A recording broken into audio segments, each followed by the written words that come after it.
Welcome, everybody. Today I'm here with my friends. How's really interesting. How's been many times on my live, my podcast now. LSD. Do you want to introduce yourself? Thank you so much for having me, Vegani. My name's LSD. I'm a raw vegan chef, a pioneering restaurateur, an author, and the inspiration behind Raw from the Garden. Um, I've spent years teaching people how to use fresh living foods to heal their bodies and reconnect with nature. And my work is really about empowerment and kindness. I want people to know that vibrant health is possible for themselves and that it starts with the simplest plant based ingredients we can often grow ourselves. So, I've written a variety of books on the subject that I think people would find educational if they're interested in the subject. Uh, what was the first let's you to roll to roll vegan approved diet? Well, what first led me to raw veganism was at a time when my body was asking for a different kind of care. I'd always felt really healthy and slim and so on, but and I'd been vegetarian for about 20 years. But I'd recently gone through a pregnancy and it had left me with a lot of excess weight, about, I don't know, about 20, 30 pounds of excess weight. So I was, you know, not feeling as healthy as I usually did. Again, it wasn't a dramatic medical crisis. I didn't have cancer or diabetes or anything like that, but it was more like a quiet, persistent whisper that something wasn't right with my body.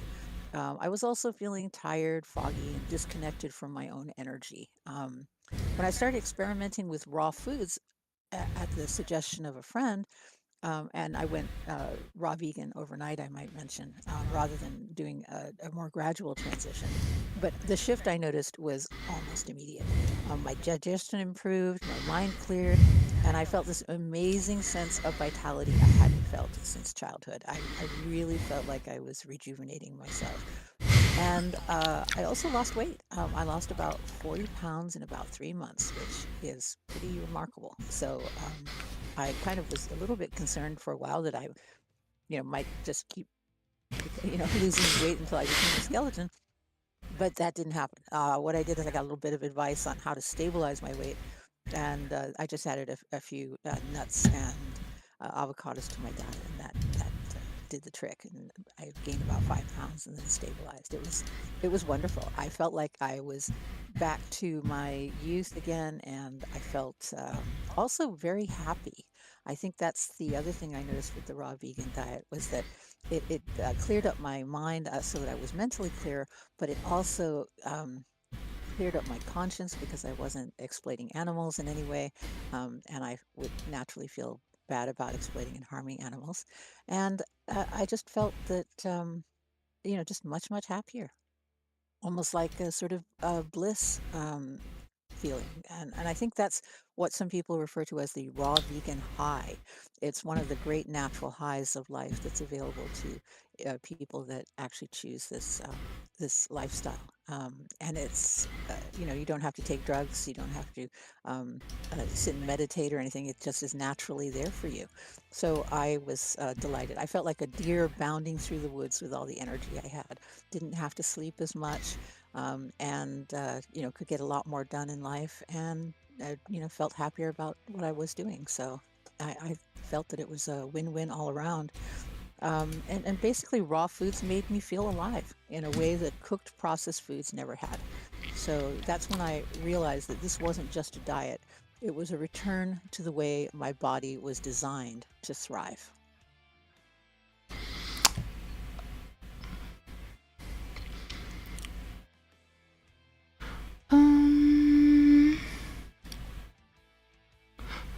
Um, how would you describe the heart of the raw diet or vegan diet, vegan approved diet? Mhm.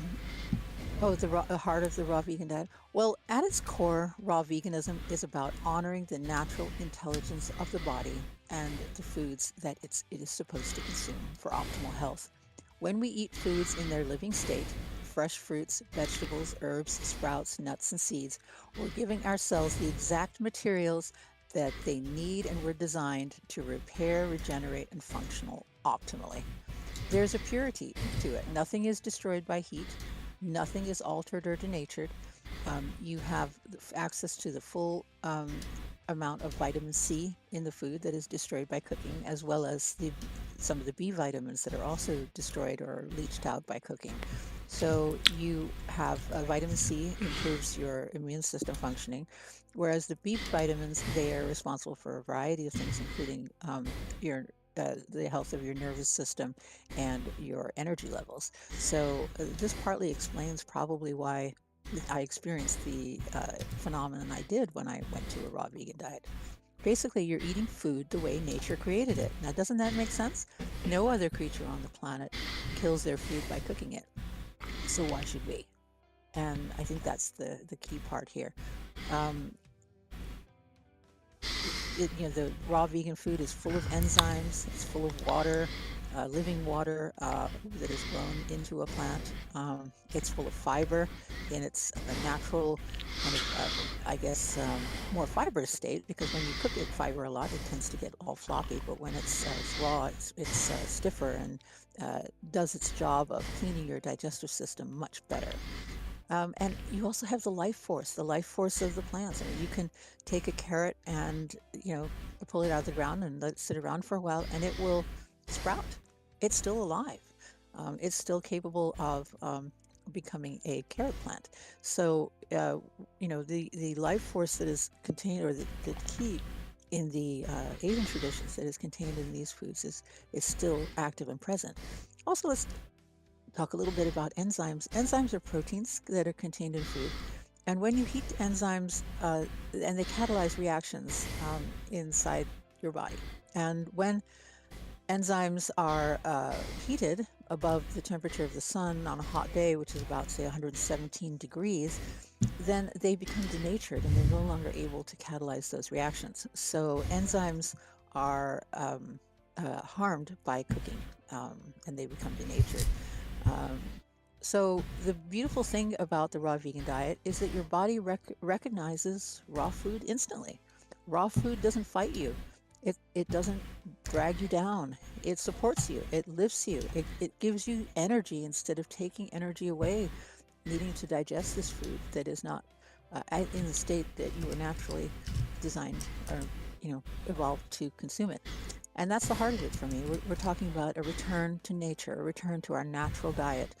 And of course, our natural diet, since we talked about that in other podcasts, is we are physiologically plant-based species. Our body is designed, just like the other great apes, to consume plants. So if we consume things other than plants, we are exceeding our biological niche, and that has adverse consequences for our body long term. What does what was the biggest change you noticed when you went raw vegan approved? Well, I think the biggest change I noticed when I went raw was the energy. And this wasn't jittery energy like you might get from a cup of coffee, but this was a steady, grounded energy that lasted all day. That meant that I really didn't have to sleep as much. I didn't really need 8 hours of sleep anymore. 6 hours was more than enough, and I just bound out of bed and get on with my day.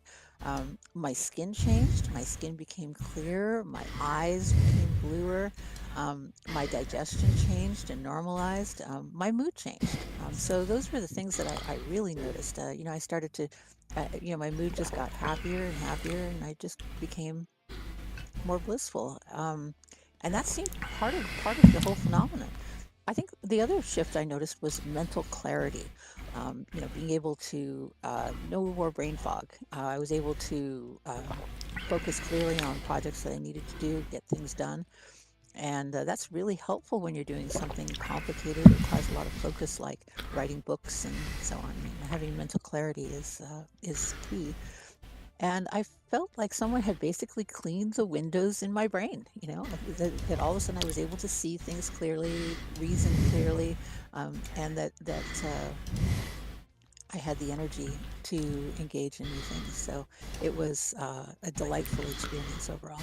Um, and I think I think maybe my executive function improved as well. So I was able to make decisions more clearly, rationalize, think of things rationally.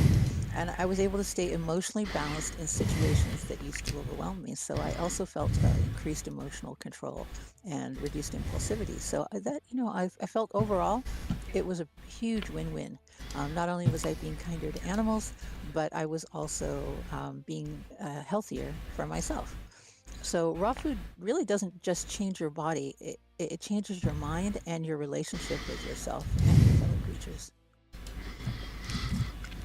Um, what does um t- typically raw day looks like for you? Well, a typical raw vegan day,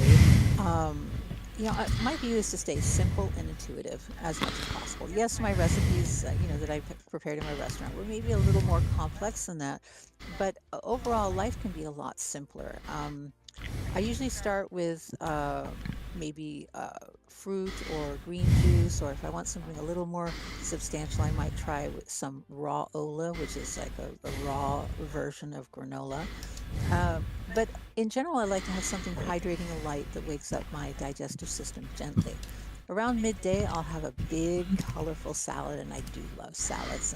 Salads are a great snack food, greens.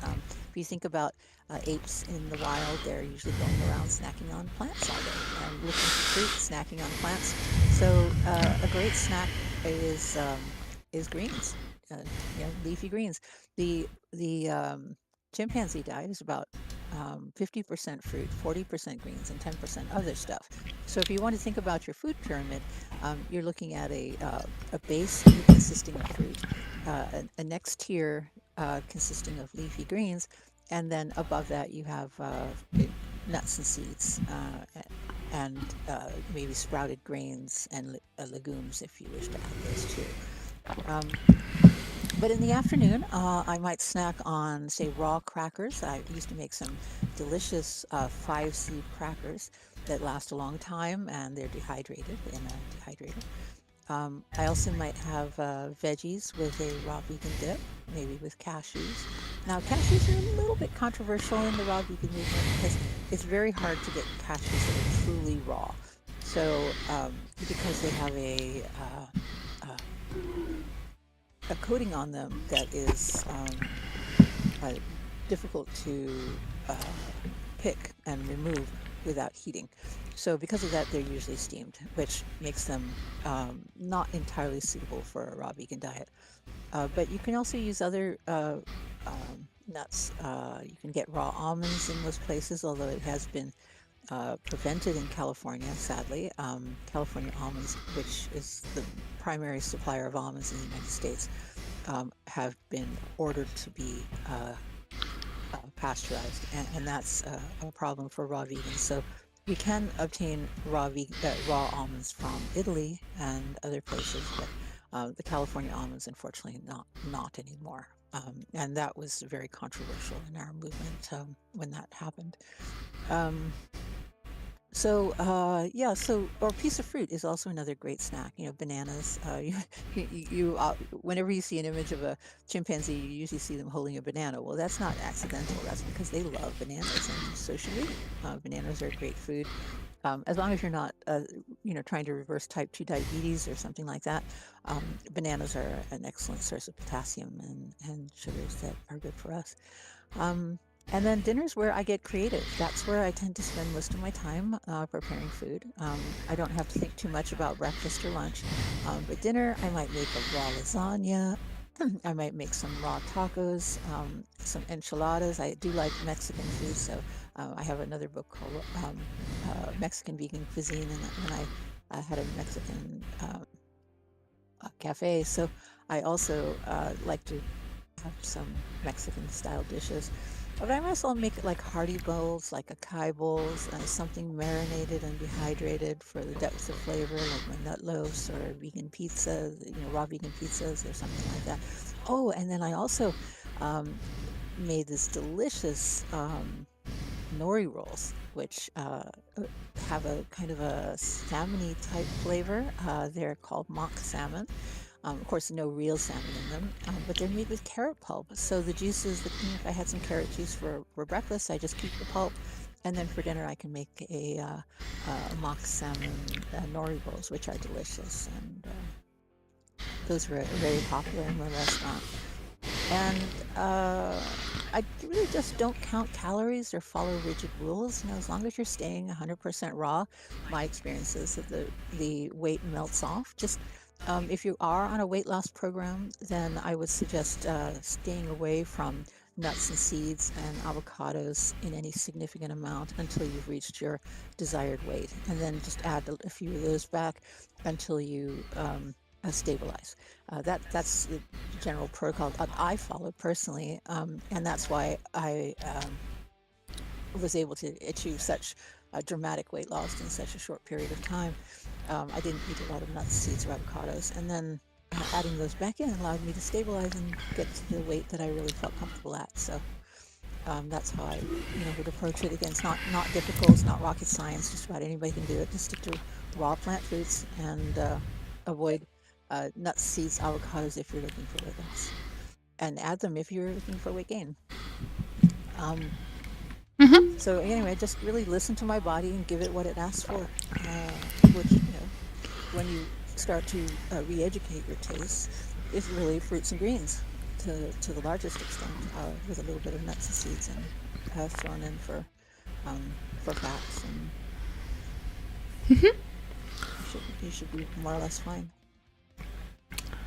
That remembers me. I did actually got some persimmon tree so for my garden and some cherry tree. Oh, persimmons are wonderful.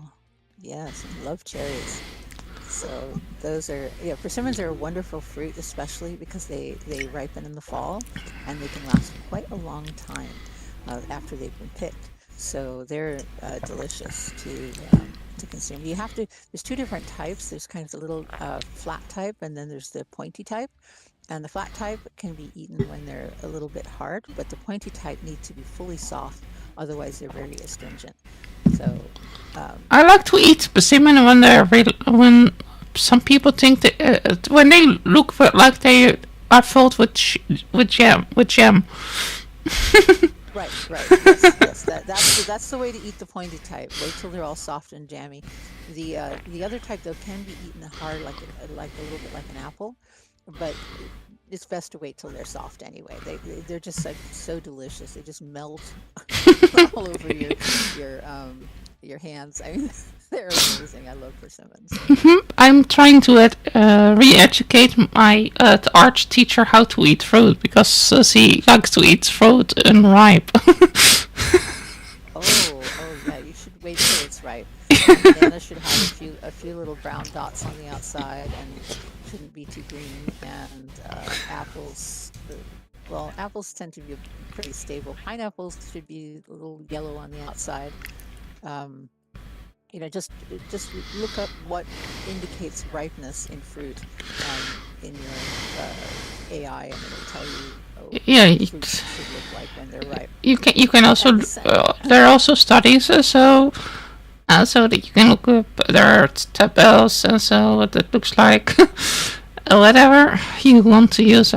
So I Look, there's usually changes in coloration, changes in scent, changes in hardness yeah. that'll indicate ripeness. Yeah, so I eat my bananas always when people think they are rotten. When people say I'm eating rotten bananas, but they're not rotten. They're just ripe, and people are so used to eating unripe bananas, like green, so even. No, you shouldn't eat bananas green. They should be at least have little brown dots on them. That's the usual thing. When they get the little brown dots, that's good. I mean, if they're black, then probably not. But if they've got little brown dots, that's perfect. Yeah, I eat bananas when they are a little bit brownish, often. But they're not too soft. So if they fall open, as basically if you have a banana and you open it and you don't hear, then the banana is ripe. I think. If you hear the Well, sound, then I think yeah, it's not ripe. I think we need to maybe educate ourselves how to choose ripe fruit. An ape would do it naturally, but we are, an ape in the wild would be able to do it naturally, instinctively, and probably as a result of watching their parents and other community members. But if we don't have that guidance, then we, just need to really trust our noses. If something doesn't smell good, it probably isn't good.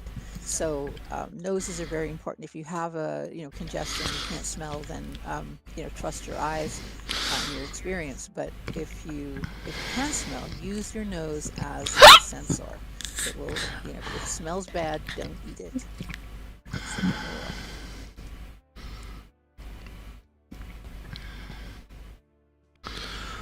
And fruits are made to be eaten. The plants that make fruit, they want their fruits eaten, so they make them deliberately attractive. And if they're, especially the ones that are sold for human consumption, they generally are attractive when eaten. And when ripe. So wait for that attraction to pull you into the fruit. And sometimes it means in the United States, we don't often see ripe fruit on the shelves. So we sometimes have to wait a week for the fruit to ripen. So think ahead. Yeah, this And that's one of happens. the things about the raw vegan diet is you sometimes have to think ahead. Like you have to dehydrate maybe a day or so before you're prepared to eat the food. You might have to sprout for 3 days to get you know legumes or grains suitable for eating. So you have to think. That's one of the things about raw veganism. You have to think a little bit ahead if you want to have certain foods. Otherwise, you can just focus on fruits, greens, salads, and things like spiralized zucchini and so on for dinner. But if you want the more complicated things that are dehydrated or sprouted, then you should be thinking a few days ahead of your meals. Um. Okay, let's continue with the next question. What do you bring? Um, what do beginners usually misunderstand about raw vegan approved diets? Well, beginners often misunderstand in that they think raw veganism is complicated, expensive, or time consuming. Now, I did mention having to think ahead. I didn't say necessarily that it was time consuming. Putting some, say, oat groats to soak 3 days before you're going to use them is not really time consuming. It only takes a few minutes to get them soaking in water.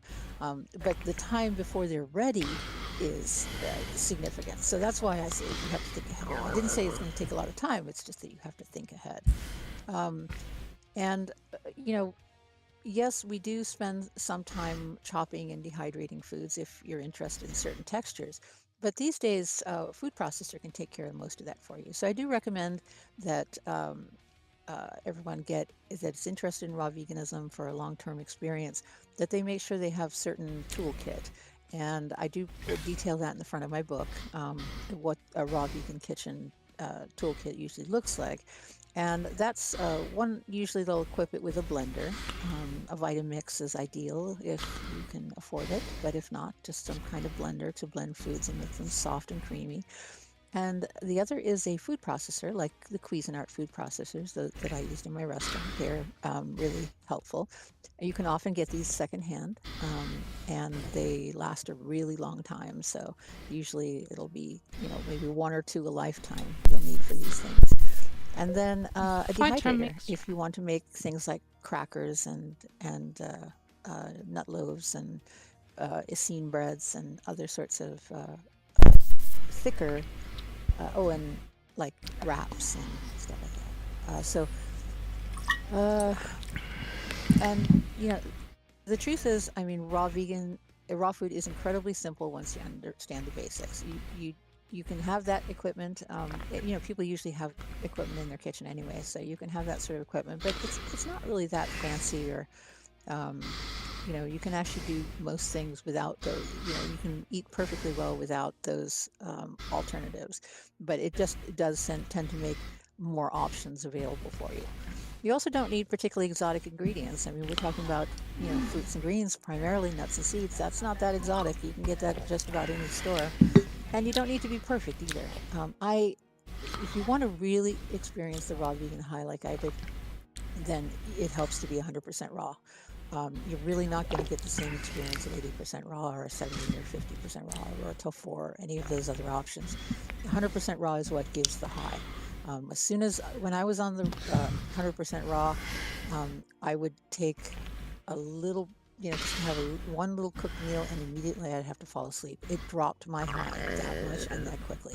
So you don't really understand how much you're giving up in life by eating cooked food until you stop, and then you understand what you're missing, and how your consciousness is being diminished by your diet. Um, so again, no real need for fancy equipment or exotic ingredients, and no real need for a professional unless you want to experience the high that I talked about. I mean, if you're interested in raw veganism for spiritual reasons, then I highly recommend you staying as 100% raw as possible. Um, and then there's something of a misunderstanding, maybe, that raw food won't fill you up. Well, believe me, a salad fills people up pretty much. That's what I find anyway. And you will get filled up as long as you eat enough. And you will maintain weight as long as you eat enough. So just remember, if you are losing weight and that's a problem for you, then eat more. And that's how you fix the problem. Raw foods are nutrient dense, which means they have just all the nutrients you could possibly need as a member of a plant-based species, but they're lower in calories. So this is the ideal situation for anyone who's interested in weight loss. If you aren't interested in weight loss, then just make sure you're eating generously. And I think once people understand those basic principles, everything becomes easier.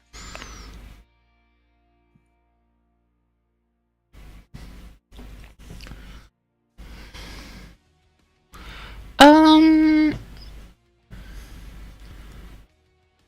uh, what's what's your favorite food dishes to introduce to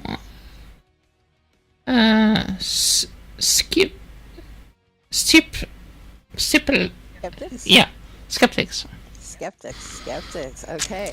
Well, you know, I say that my favorite raw dish would probably be raw vegan pizzas. At least in the United States, people are very comfortable with pizzas.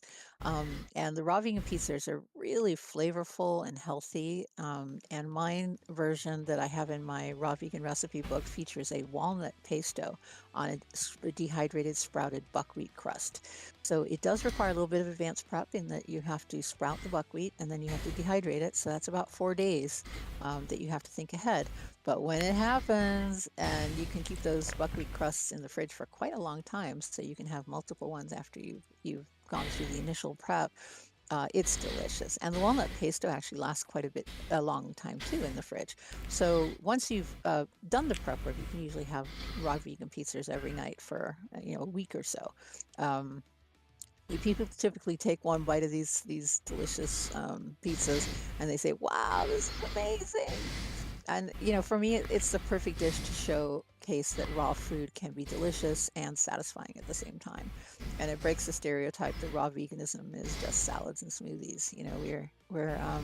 We do have a lot of options available, and that's partly why I wanted to put out my raw vegan recipe book, because when I eventually shut my raw vegan restaurant down, I wanted to make sure that everybody could still enjoy the food. And so I created the recipe books from all of the successful recipes that were tested in my raw vegan restaurant. So many raw vegan books are intimidating. They have long ingredient lists, complicated techniques, or recipes that feel more a bit more like science experiments than meals. But I want to show people that raw food can be simple, delicious, and beautiful, as well as creative. And that's, I think, what my book uh, tends to put out there is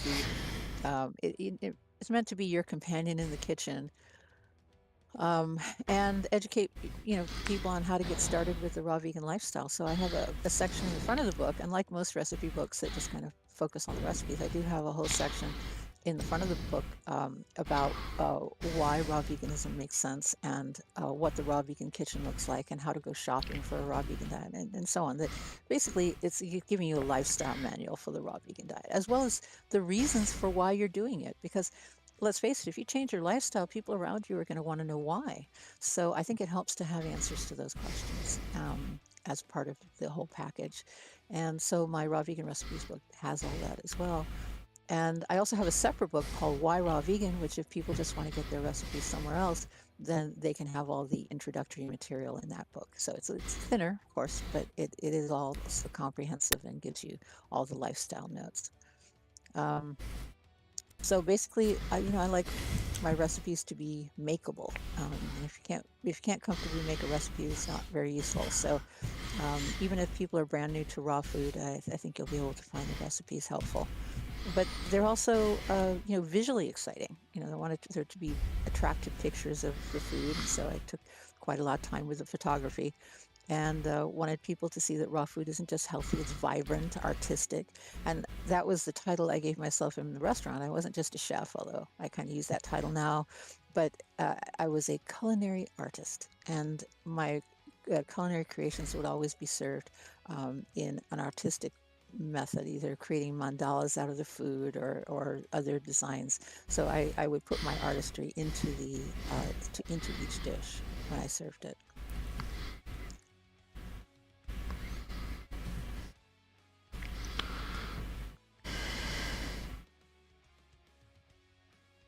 Um, let's look. How? What inspired you to write the raw vegan recipe book? Well, as I mentioned, it was really that I wanted to keep the memory of the restaurant alive. I wanted people to be able to make the recipes that they had enjoyed so much in the restaurant.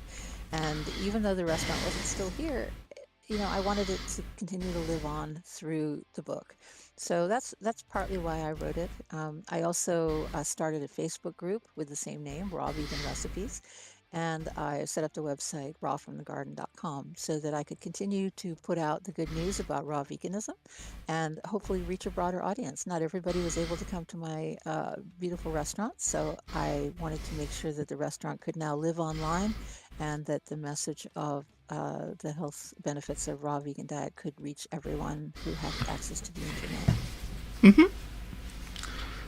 Okay, just to for clarification. Um, but yeah, what is the simplest way for somebody to start eating more raw foods? Oh, well, I'd say the simplest way is start with one raw meal a day. I mean, I went full raw vegan overnight, so that's the thing, and you can definitely do that. If you've decided that's the lifestyle for you, why wait a day? You know, I, I was kind of, I had that realization, and so I just said, well, tomorrow I'm raw vegan, or today I'm raw vegan. It was instant for me. Um, there is a possible risk, and some people say this is real, some people say it isn't. But my experience was that I did actually feel a result from this, and that is called the Herxheimer reaction or the die-off reaction. When you change your diet substantially, gut flora that live inside you, and that's normal and natural, they die off if they're not being fed the foods they're used to.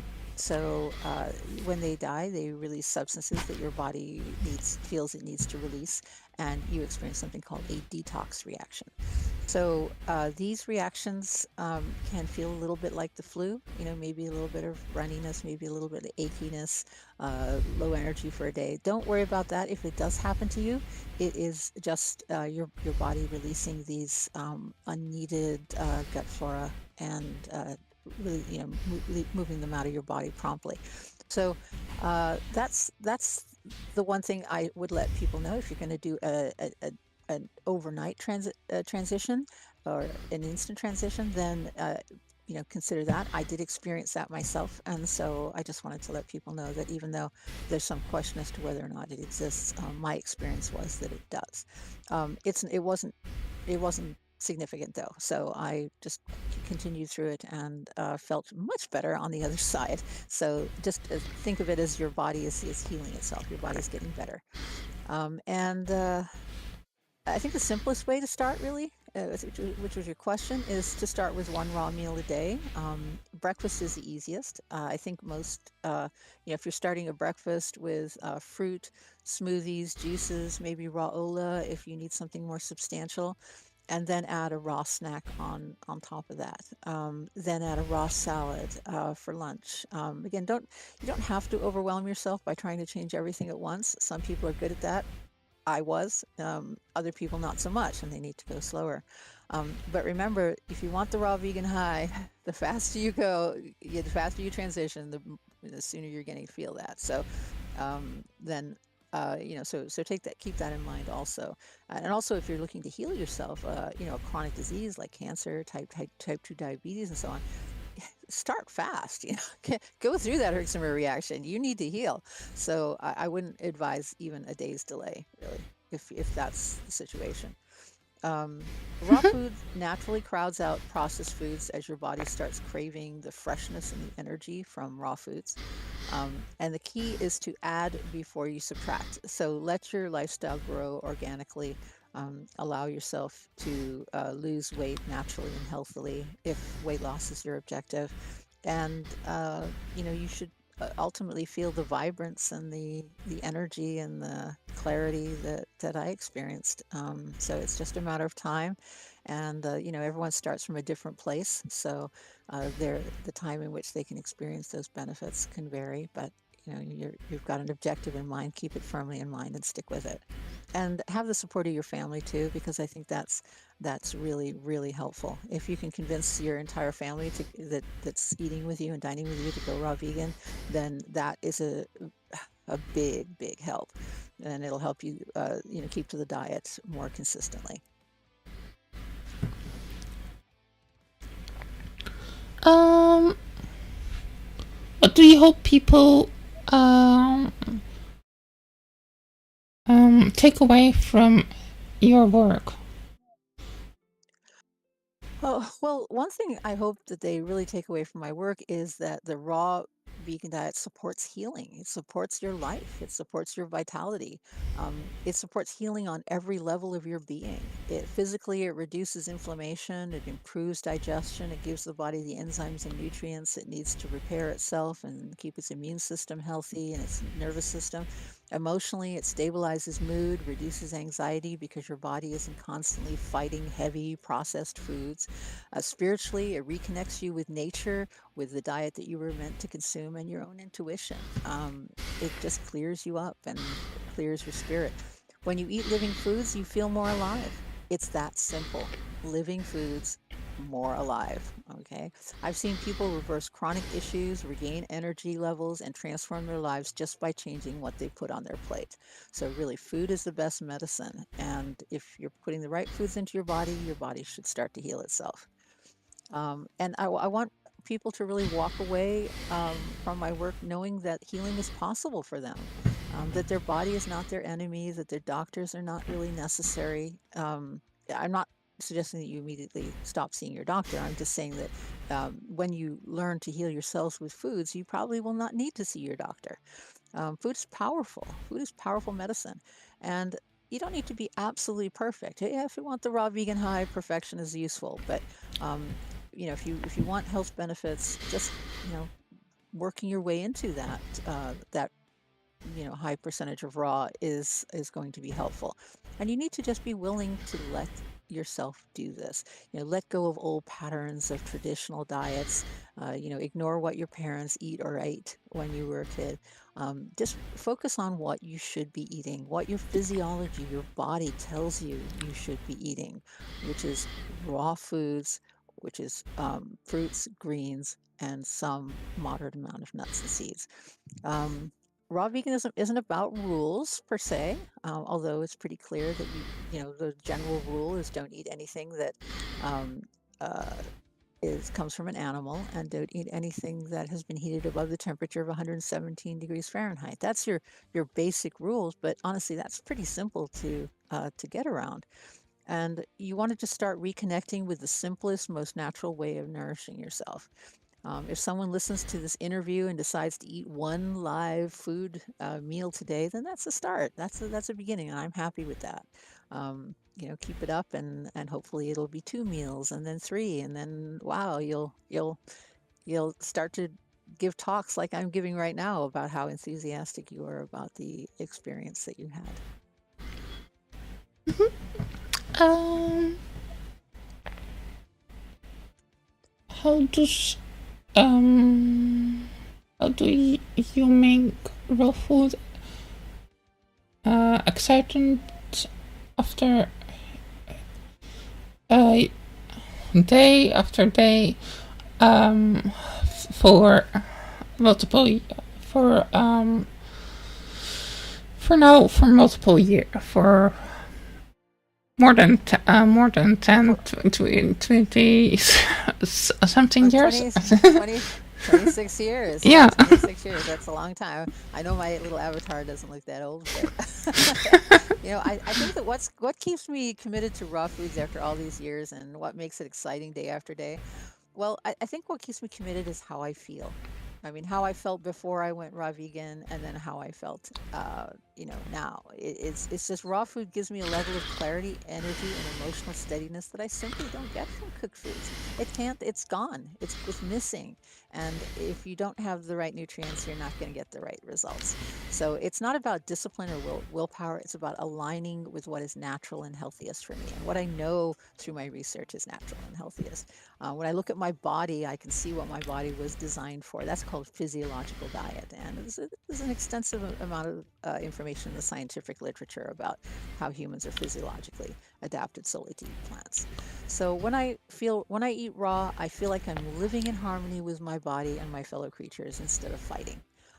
There's a lightness, a sense of flow, and a deep connection to nature that becomes addictive in the best way. And I mean it. It's like when I say it's a high, I mean it. It's such a beautiful, beautiful experience to be moving through the world in that high state of consciousness. And I really do recommend it to people who are on a spiritual path. So honestly, once you experience that level of vitality, it's really hard to go back. It just feels so good. Why would you want to do anything other than what feels so good? And raw food, what makes it exciting day after day? Well, I think it's pretty darn creative. We have such an incredible variety. You go into the grocery store in the produce section or the bulk bins, and you see all these beautiful foods, and that's your diet. There you go. You don't have to eat anything that's in a box, or that's in a package with saran wrap around it. You've got fruits and vegetables, and yum. So that's how we look at it. We change their psyche. And if you're having trouble getting away from the animal products, try a little hypnotherapy. It'll help you move into what you should be doing. Hypnotherapy is a way of convincing yourself of the correctness of a new path. So psychologically, so that your subconscious aligns with your conscious choices. Um, and I do recommend it. Again, raw foods are not really repetitive. It's actually kind of the opposite. You have all these choices. When you're working with fresh ingredients, the flavors and the options change with the seasons. So you're getting seasonal variations. The textures shift depending on how you slice or marinate something. And the combinations are limitless. Just use your imagination. I've created some recipes for you to start with, but hey, there's no reason why you can't create your own and write your own recipe book. I'd love to see that happen. I play with herbs, with citrus, with spices, and different cutting techniques to create new experiences for myself and my guests and clients. Even something as simple as changing the way you cut a zucchini can transform a dish. And we've since my restaurant came out, we've a new thing has been invented. And it's called a spiralizer. And these things take a zucchini squash and run it through the spiralizer, and out the other end comes these noodles. And so you can, if you like noodle dishes or you like the spaghetti, then you have that whole option Spiralizer. for you as well. So, because raw food is so vibrant, the colors alone inspire creativity, and that's one thing I used to do in my culinary artistry. Is I used to create mandalas and other beautiful patterns on the dish out of the colors of the food that I was working with. So it was a lot of fun for me. Felt like making a painting or a collage. Um, what is the role of sprouting and microgreens playing in your role of lifestyle? Oh, well, sprouts and microgreens do take some advanced prep. You have to think usually about 3 days ahead to make sprouts, and then microgreens have to grow a little bit. And so these things are a little more plan ahead foods. They're not in, you can't just say, gee, I want some sprouts right now. Now, sometimes you can go to the grocery store and buy some alfalfa sprouts. We have some in our local grocery, or maybe some mung bean sprouts, and those would be your kind of impulse go-tos. But if not, then you have to put in some advanced planning. It doesn't take a lot of time, but you have to, get the seeds, soak the seeds, and then put the seeds in a colander or some sort of soaking container, and then let them sprout for about 3 days before they're ready to eat. These foods are tiny, but they're some of the most nutrient dense foods on the planet. So if you're looking for, high nutrition, and in some cases starches, because we do sprout wheat berries, and we do sprout buckwheat and oat groats. Those are three grains that have starches that can be sprouted. And that's in addition to the culinary tradition. And you can make breads out of those. They call it scene breads. You basically sprout them for a few days, then you put them in a food processor and turn them into a mush, and then you pat them into a little patty and put them into a dehydrator overnight usually, and then they come out and it's like a bread. So that's a traditional way of making bread called an scene bread. um, I think when a seed sprouts, it becomes alive, really, truly alive. Enzymes activate, nutrients multiply, and the food becomes incredibly easy for the body to digest. So, a lot of the anti nutrients are removed from the food by the sprouting process. I use sprouts in salads, wraps, bowls, even blended into dressings. And we already talked about Essene breads, that's another option. Hmm. And they bring this kind of fresh, earthy energy that makes you feel like you're eating pure life. Growing them at home, simple and inexpensive, which is great. And it's one of the most empowering things you can do for your health. So I definitely do recommend, if you don't mind taking the time, to add some sprouts and greens to your raw vegan lifestyle. When I had my best results, I was doing that. So I think that's something that's worth considering if you have the time. Okay, I was just looking at a recipe of raw vegan banana bread. So while you were talking, and I was like, "Oh, this looks a bit like a dessert." Well, it probably does taste sweet. That's an interesting option. You could use a basic Essene bread recipe, and then just add some bananas for sweetness, and then Yeah. maybe a little cinnamon or something, for a spice. But yeah, I'd definitely give that a try. And the nice thing about bananas is that they dehydrate very well, usually. And so, when you're dehydrating things, or you're leaving it in the dehydrator for below the temperature of 117 degrees, usually for several hours, maybe even overnight. So depending on how thick it is, you might need to leave it in longer. Um, so usually, uh, like a very thick item will stay soft in the center. The exterior will get hard, but the inside will stay soft. So that's good for something like a nut loaf, which is kind of intended to give usually made with mushrooms and nuts to give kind of a savory flavor. Um, and usually the inside is, depending on how you shape it, the inside is usually soft and the outside is usually a little crunchy, and those are delicious. Those were very popular in my restaurant. Kind of if you wanted a more substantial meal, people would order those. Um, but I really think you're uh, starting to think in the right direction. You just anything can be raw veganized just about. So I really enjoyed my replication strategies, which are where I take some kind of meal, like for instance meatloaf, and then I made a nut loaf to replicate it.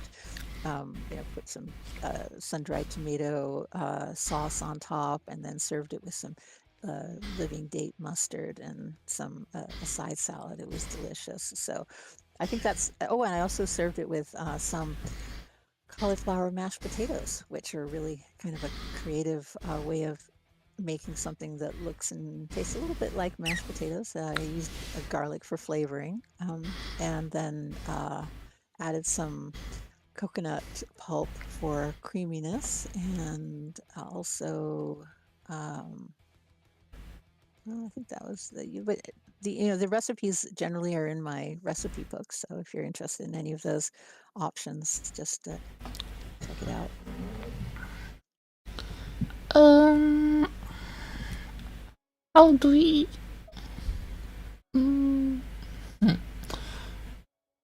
what is your philosophy on raw vegan desserts? Oh, you have already talked partly on that, I think.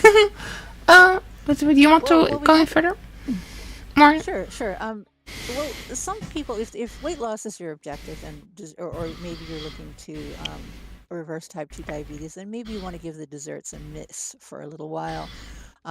But raw desserts are, when you get down to your optimal weight and your metabolism is healthy, then raw desserts are one of the greatest gifts of this lifestyle. I mean, we're talking, they're calorie dense, so that means they're helping you maintain weight. They're satisfying, and they're typically made entirely from whole ingredients, so dates, nuts, carob, or cacao. Now, cacao is a little controversial because it's generally not raw. This is the I guess a cacao bean that Cacao bean is chocolate not is made from. is mostly most of the time So not raw. I didn't know. cacao is generally not raw. It's usually been processed and it's heated in the processing. But you can sometimes order raw cacao online, which you could try. But a lot of raw vegan restaurateurs will use carob instead because raw carob is readily available and it has a very similar taste. So it doesn't have the same stimulant qualities that cacao has, but it's flavorful, and I enjoyed it very much. I would make puddings with cacao,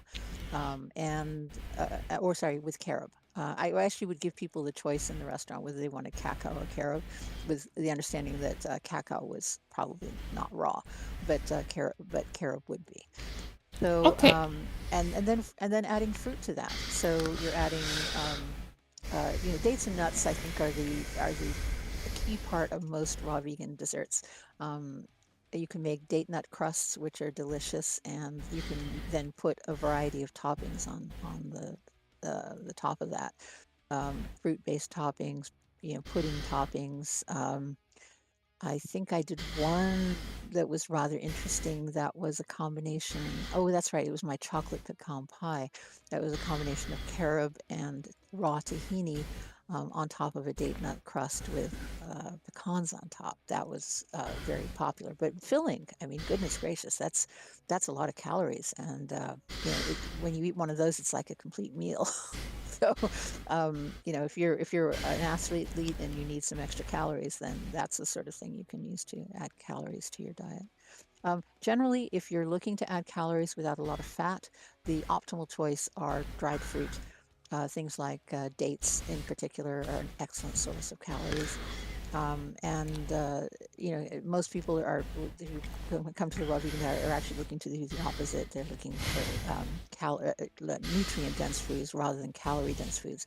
But just in case you're an athlete and you want to be raw vegan, I have extensively written about this in my book, The Peak Performance Diet, which is talking about how to use a raw plant-based diet for optimal athletic performance.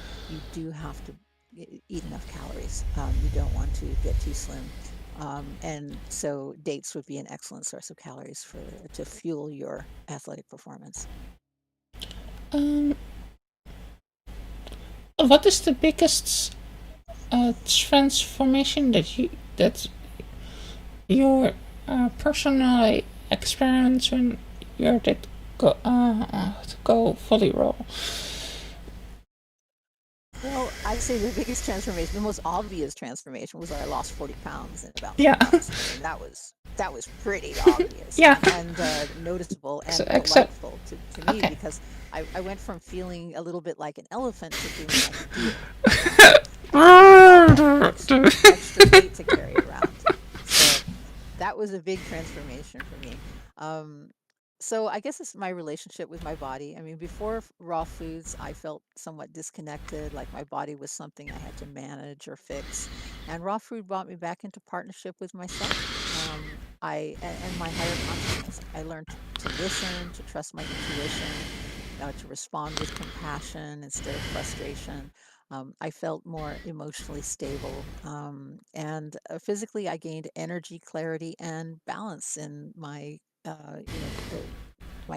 feeling of physical comfort.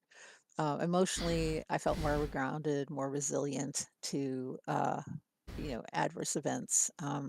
And spiritually, I felt more connected to nature, to my own intuition. So I felt a renewed sense of inner guidance. And the ability to receive that inner guidance, I think, was amplified and improved. So raw food didn't just change my diet, it changed my entire way of being.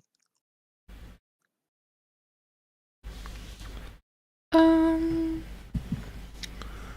what was what advice did you give somebody how want to go fully go raw, but feels overwhelmed? Well, if you feel overwhelmed, then start small. Stay curious. You don't need to overhaul your entire life overnight, although I did. And I can tell you that it had I was thrilled that I did. I'm not the sort of person that when they realize they're making a mistake will continue to make that mistake. I'm the sort of the person, when I realize I'm making a mistake, I change my behavior. I change my way of thinking. So I'm kind of an instant changer kind of person. Once I realize something is better, I move to the better. Always, as much as possible. So, for me, I wanted to do it right away. But if you feel like a slower transition would make more sense for you, then by all means, the important part is that you start. You can begin with one raw meal a day, explore new fruits and vegetables to add to your diet. Try one new recipe a week, start growing a food forest. Let your raw vegan journey be an adventure instead of a chore. And again, no need to aim for perfection. Yes, 100% raw is where the magic lies, but if you still will get physiological benefits and psychological benefits if you are not 100% raw. Um, I mean, basically, uh, don't aim for perfection, aim for progress. Raw veganism is a journey, not a destination. When people join my raw vegan group, I would say about 50% of them say, I'm on a raw vegan journey. Well, that's it. That's just it. It's a journey. It's you traveling through life, starting to get more in touch with what you're physiologically adapted to consume. A raw plant-based diet. Um, the more you enjoy the process, the more naturally it becomes part of your life and the happier you'll be. So I do recommend keeping yourself happy, making fun dishes, and maybe turning more of your friends onto the joys of a raw vegan lifestyle. Once they see you transforming, they might want to do the same. So and the other beautiful thing is that you can share the healing potential of the raw vegan diet with other people that are having health uh, crises. So if you see someone suffering from breast cancer, you can share a copy of my books or your own experience with them so that they can potentially heal themselves naturally with food as they were meant to do. So I think the potential is great, and I would definitely encourage you to enjoy the process and share it with others to the extent that you feel it has helped you. Okay. Let me look.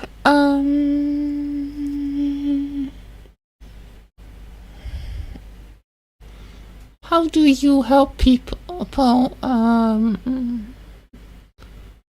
that have trouble with cravings for raw food? What advice do you have for them? Oh, for craving for cooked food, Yeah. that's usually the more common craving. Okay, so cravings usually come from two things, either emotional habits or not eating enough. When people first go raw, they often undereat and they're often not eating enough calories. I think that was the case with me, and why I lost so much weight was because raw foods are lower in calories. They make you feel full faster with less calories. And so that's fabulous for people who are looking to lose weight. I was looking to lose weight, but maybe not quite as much as I did. It was just that I was feeling so good. I was feeling so awesome and, had so much energy and felt like I could move more. And sleep less, which of course, you don't burn as many calories sleeping as you do, jogging around the neighborhood or taking a big hike or anything. So I was definitely burning more calories because of the energy, and I was eating less calories because raw food is lower in calories. So once you start eating enough, and that means bigger salads, hearty raw meals, satisfying fats. That's what I had to do in order to stabilize my weight. Added a little bit of nuts and seeds and coconut and avocados that all contain fat. The cravings, faded, and so emotionally, and also they fade over time. So once you become used to, and your body becomes used to a raw vegan diet, you generally will, uh, not crave cooked foods.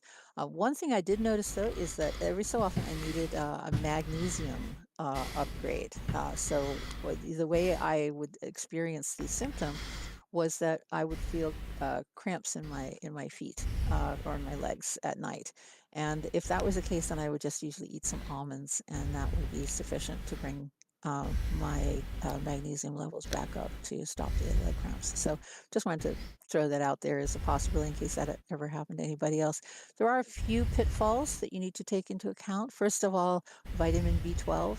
Vitamin B12 is found in dirt, in feces, and it's made by microbes. So if you're not eating a lot of dirt and feces, which modern humans generally tend to shy away from, and I understand that, then a vitamin B12 tablet is probably a good idea. You only need about 2.4 micrograms per day, so you can't even see that amount. It's absolutely microscopic.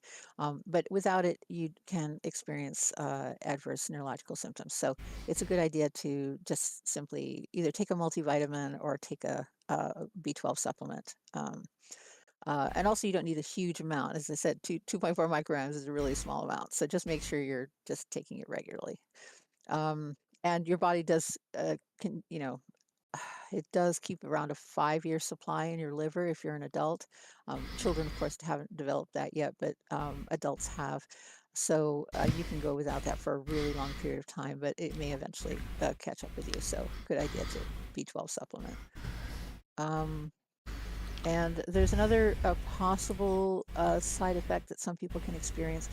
If you've been eating a lot of high salt, high fat foods like cheese and butter, for example, you may experience a low sodium, blood pressure event after you're stopped those foods. So what is generally recommended is just adding a little bit of salt to your diet to bring your salt levels back up, and then weaning yourself gradually off the salt over time. So if you basically your blood vessels, if they've been hardened by eating a lot of fat over time, it's called heart disease or cardiovascular disease. You they don't contract properly when salt is removed from the diet. So adding the salt back can help that symptom. And the symptom of that is usually lightheadedness upon rising. So if you get up off your bed in the morning and you feel a little lightheaded, a little wobbly, and you feel like you have to sit back down, that's the symptom. And you just treat that with a little bit of salt and wean yourself off. So yeah, so there are some things that might arise there. Of course, salt is a combination of is something that can be added to food, whether it's raw or whether it's cooked. So it's just that you may not have thought to add it um, to your raw foods because they're no longer processed and you're just eating them directly as you make them. But if you have been used to eating processed foods with salt, then you might want to wean yourself off that gradually. Okay. So, um, what, what is the most surprising thing that people learn when they go raw vegan approved? Oh, well, I'd say the most surprising thing is I think first of all the thing that surprised me was that I might feel a little bit down or a little bit less than healthy shortly after going raw, and that was the Herxheimer reaction or the die-off reaction. That was a surprise because I expected to feel better all of a sudden, but I needed to go through that, and then the positive stuff happened. I was surprised how quickly my body responded favorably to it. I expected a slow, gradual change because I thought that this was not like taking a medicine. This was kind of a lifestyle change. But honestly, it was as effective as taking a medicine. It really was remarkable. It works really fast. Digestion improves within days. Energy levels rise. Skin brightens. Sleep deepens. Emotionally, felt more calm and centered. Now that took a little bit longer to take place. The emotional changes and the spiritual changes. But really, overall, I just felt like my body was saying, thank you. Thank you. Thank you for giving me the food that I was born to eat. Finally. So it immediately starts repairing itself. Once it realizes it's got everything it needs, it just starts putting everything together and you start building your body back up. The cancers go away, the type 2 diabetes goes away, the heart disease goes away. All those chronic diseases fade. And so you start to heal and be healthy. That rapid transformation really is what kept me motivated, and I think would keep you motivated too. It's about feeling good and feeling right, and enjoying a longer health span. We go when we go, but it's the idea is to be as healthy as you can for while you're here. Um, what do you see um as the future for raw veganism approved? And Well, I what think do you the hope people will take away from this interview okay. podcast? Well, the future of raw veganism is pretty strong, I think, because my Facebook group called Raw Vegan Recipes is absolutely huge, and I keep getting hundreds of new applications every day. I think raw veganism is becoming more mainstream. People like myself writing books about the subject, starting restaurants.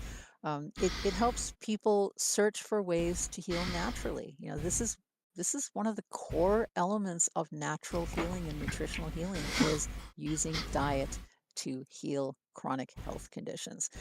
Heart disease is our biggest killer. If people were on a raw vegan diet, there's very little chance they would ever develop heart disease. So we are talking about a prevention and a way to prevent any further progression of the disease, and probably even a way to reverse the disease if you already have it. So we're talking about a cure here. Same thing with type 2 diabetes. There have been extensive clinical research done on using the raw vegan diet as a treatment and cure for type 2 diabetes. In fact, I even wrote a book on the subject called Curing Type 2 Diabetes with Diet. And I don't use that phrase lightly, but it is the truth. So I feel I can defend my statement with the truth there. We're basically seeing a shift towards simplicity, toward Hmm. whole foods, towards reconnecting with nature. And humans are starting to realize that the future should be natural, that nature is the technology that we've always needed and wanted to be healthy. So this is a way to return to our natural way of eating. Raw food fits perfectly into that movement, that futuristic movement of a return to our natural way of being. I believe more people will start incorporating raw meals into their daily lives. And even if they don't go fully raw, they will improve their health outcomes. They'll start getting closer to their spiritual centers. They will start clearing up their minds. The future is about accessibility, making raw food easy, joyful, inviting, having more raw vegan options when we eat out, having grocery stores preparing raw vegan foods that we can just pick up and take with us. And I'm committed to helping create that future. I've put out my books. I manage my Facebook group, and in fact, you've even helped me manage it for some years now, and I'm really grateful for that. It's a big group and a big responsibility, but I think we owe it to the public to have provide access to free forums where people can share recipes and ideas and experiences about the raw vegan lifestyle. So I hope you're going to share the links with your listeners so that they can join if they're interested. And my books are available at Amazon. And I hope that they bring enlightenment and joy and good health to your life as they have brought to mine. I hope to.